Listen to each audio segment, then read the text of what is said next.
in PowerApps, we don't often spend enough time talking about things like conditional formatting, dynamically displaying data that you may or may not know how much it is, or like showing and hiding stuff.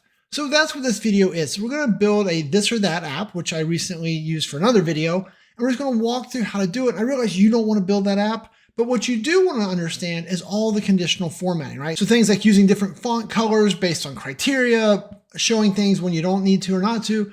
And so I thought it'd be fun to just build everything, build a whole working app all in one screen so you can see all the moving parts. Sound fun? I hope so. Let's just switch over to my desktop and take a look. Okay, so if you missed the video, I'll leave all the jokes out. This is the app we built, right? So everything runs on one little screen here. So like, hey, which ones do you prefer? I do comments this way. Next, I do patch. Next, I like to rename only the needed controls. Next, I use set way too much. Next, and then I love Chick-fil-A. And then when I hit set, next, when I run out of data, whoop, it takes us to a lovely screen, right? So all this is going to happen in one thing. I press this, it starts us over. So if we close out of this, you can see that, look, everything is on one screen and we just kind of are controlling the different states. That's what we want to harp on here, is how to control the different states of things. Now, instead of breaking down exactly what I did in this one, what I want to do is just create us another single screen so we can kind of walk through the process. Okay, so the first thing we need is a collection that has the information, right? Because that's what we want. We want to be able to jump through a collection of data. So what we're going to do is we're going to insert a button up here at the top, and then we're going to create the collection using clear collect. We'll call it Cole Stuff because that's my favorite collection name. And so then now we're going to just handcraft a couple records, right? So records always goes like that. So in here, we'll do something like top question.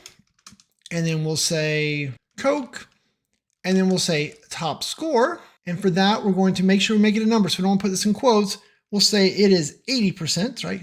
I'm a Coke guy. I don't drink Coke or Pepsi. I don't drink any of that stuff anymore, but I used to be a Coke guy.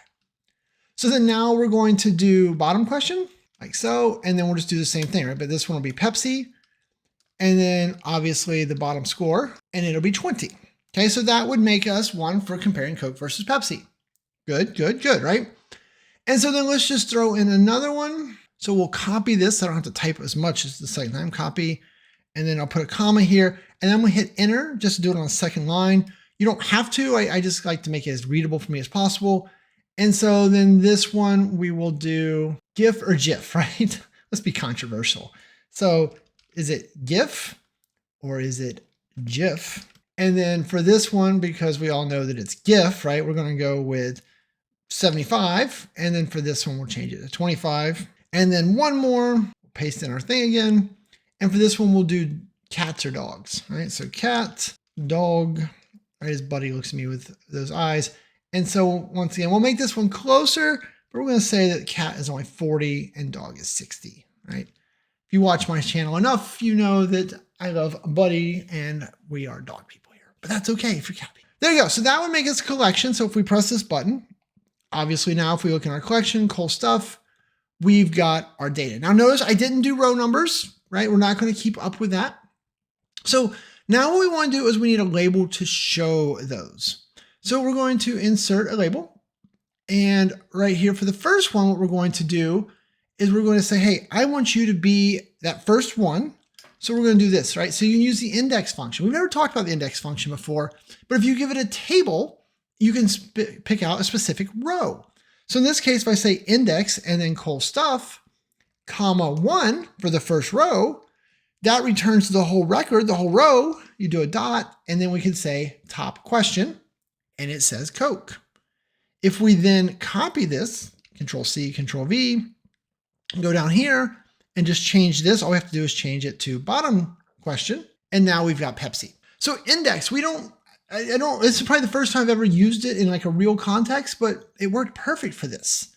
Now you're thinking, but Shane, I can't hard code those, right? We want it all to be dynamic. Fair enough. So we'll insert ourselves another button. And so remember in my app, this was the next button at the bottom. So we'll just put the text next on it. And so what we want to do with this one is we're going to say update context, right? So create a context variable. It's one screen app. We don't need global anything. And we're going to say var count. And what do we want to set it equal to? Var count plus 1. Just like that. And so now when we press the button, it's going to increment the variable. And so then we can go up here and say, all right, well, right now, you, instead of being a 1 here, we want this to be var count. And we want you to also be a var count. Okay, just like that. And so now if you hit play, when we hit next, it sets the variable to 1. We see Coke and Pepsi. We press it next, we see 2. We see GIF or GIF. And then 3, we see cat or dog.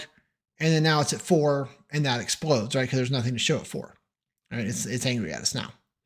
Okay, so we can do that.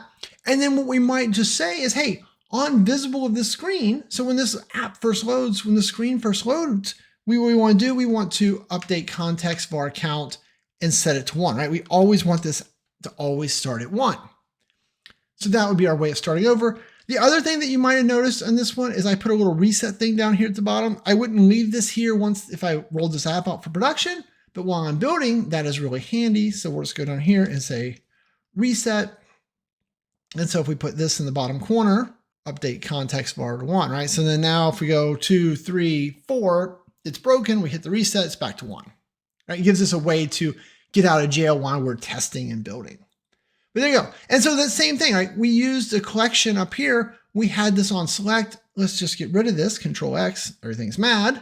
But what we do, we can just go back to screen on visible and say, hey, when the screen became visible, load that all up. And so then boom. And so if we leave the screen and come back, when we land on the screen, everything happens. And notice here we're using OnVisible instead of OnStart. Remember, OnStart can delay the load of your app, whereas OnVisible doesn't happen until the screen gets rendered. And since it's a one-screen app, I'm okay in this scenario with using OnVisible, right? And we're also just trying to expose you to other things, right? You don't know what you don't know. And so now you get to see what OnVisible would look like. But now we've got those pieces in place. Now, the next thing we want to do here is we're just going to add another label. And so for this particular label, what do we want? Well, we want this same thing. So we're going to copy this because I'm lazy. But what we're going to do now is we want to do the top score, right?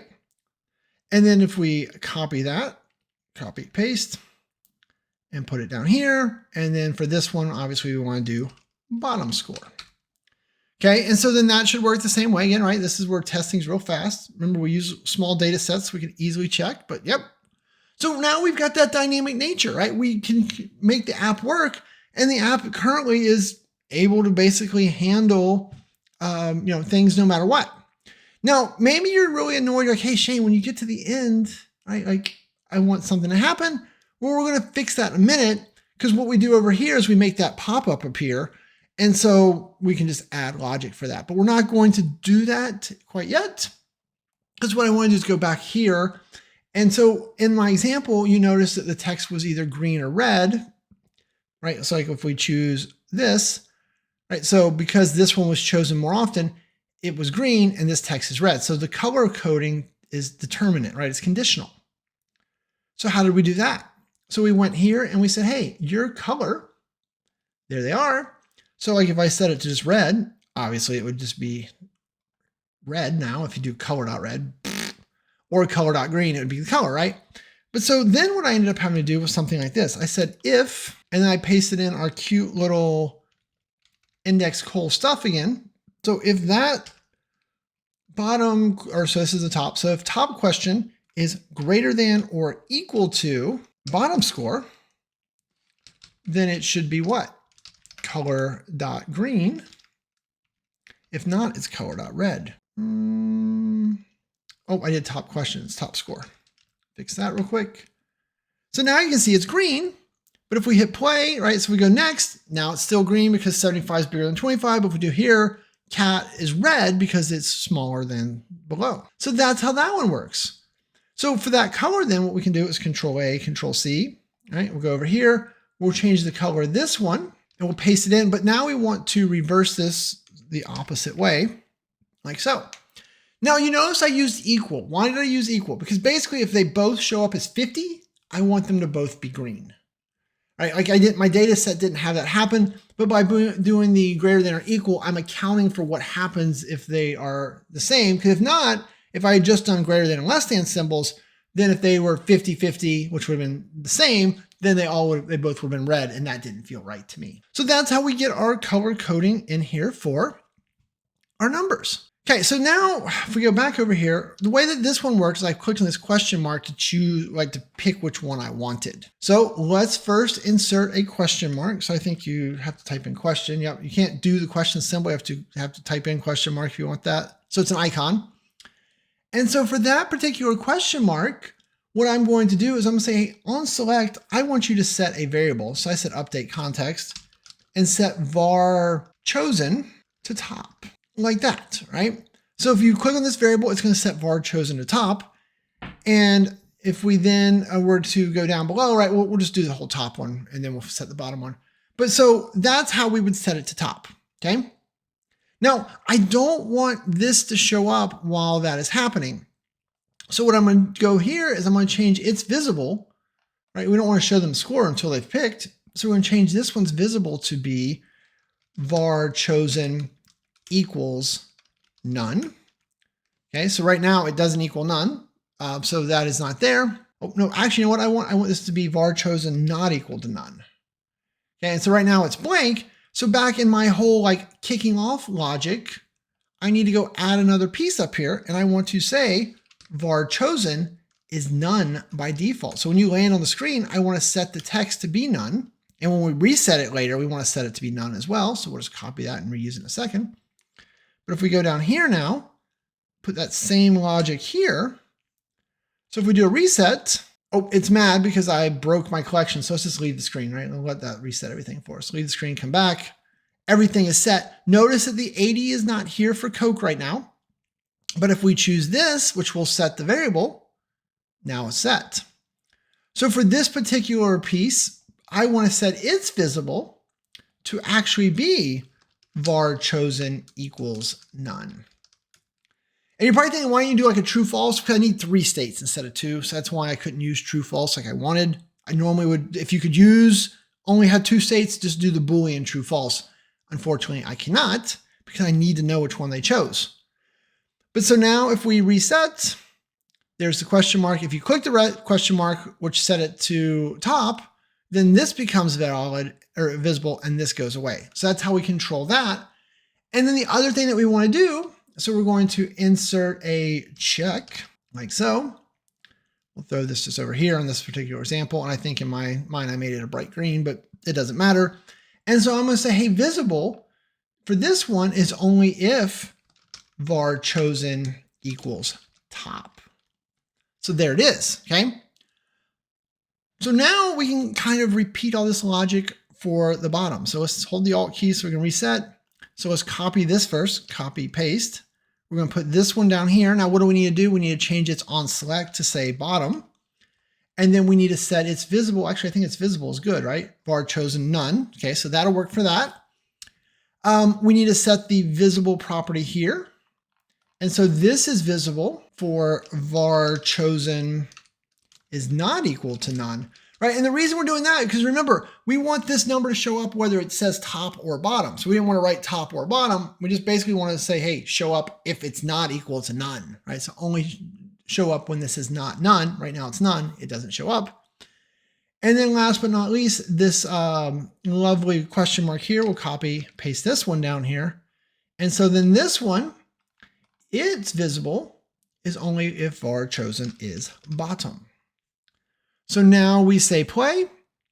And so now we look good, right? We hit the reset, everything's good, perfect. So then now we would choose this one. It'd be like, hey, 80, 20, right? So this is green, that's red, that's correct. The check mark's up here, that is correct as well. Now, before we can click next though, we need to go update our next, right? And what should next do? It needs to set var chosen back to none because every time we go to the new screen, we want to choose again, right? So there you go. So now we'll say play and now we'll say next. We're back. We got question marks. Awesome. We're like, oh, we're weird and we think it's GIF. So we click on that. So it shows we got it, but it shows that we disagree with the rest of the world.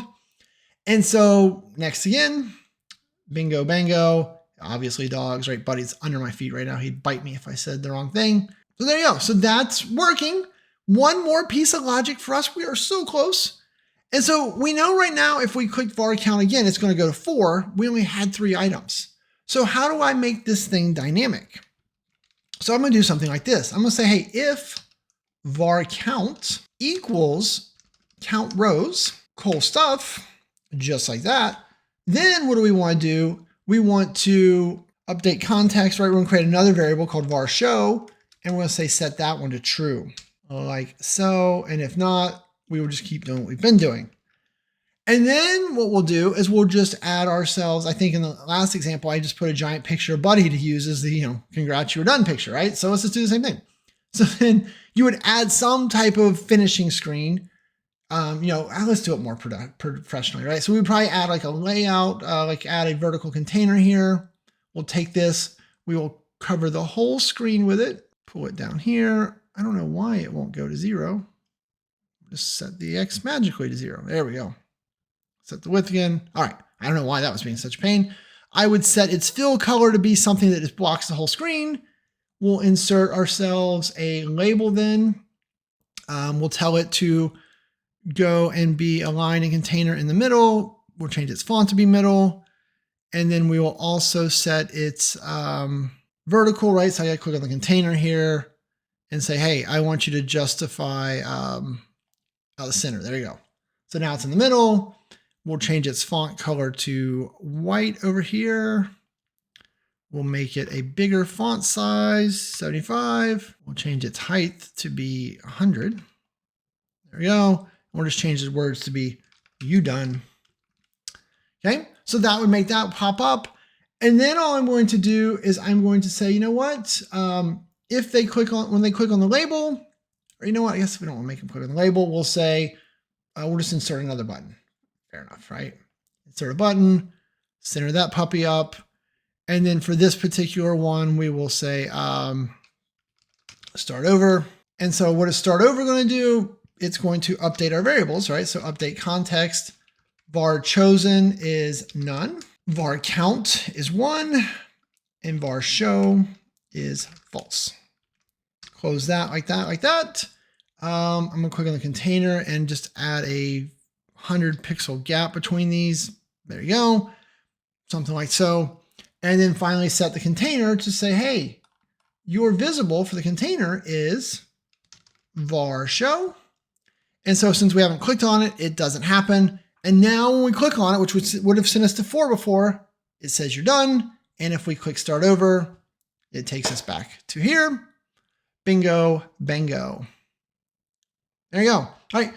Over here, I just added more, I added the pictures of Buddy and I made the blue and the yellow, or the blue and the green. Blue and purple. Geez, oh Pete's colors are hard, people. It's Friday afternoon. I'm sorry.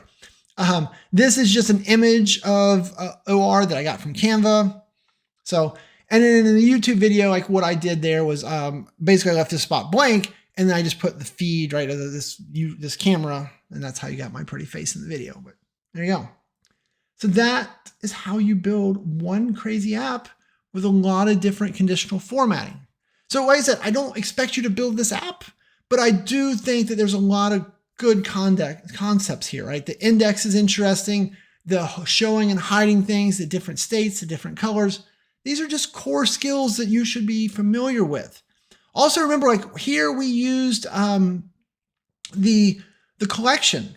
You don't have to use a collection. I could have used a real data source. I could be getting this from a SharePoint list or a Dataverse table and feeding it in there, right? Because that index function works the same against that. So it doesn't have to be that form of dynamic, but it is an interesting, easy way to do. All right, so a couple of notes real quick before we leave. If you like the whole this or that thing, right? There's a link to the short below if you want to see the short, but you basically got my answers already. But there's also a link down there to go and fill out the answers. So there's about 25 questions that you can answer. And if you answer them right, when I make the next version of the short, your answers will be in there helping, shape the data of what people did and didn't choose. So that's kind of fun. Also, if you're a subscriber over at the training.poweraapps911.com in the YouTube library, you can download this whole app. So if you want to have your own this or that app, boom, you can get the app downloaded there. Plenty of other downloads. There's other training classes you can sign up, all those fun things. Thoughts, questions, comments, leave them below. And with that, I'm going to say thanks and have a great day.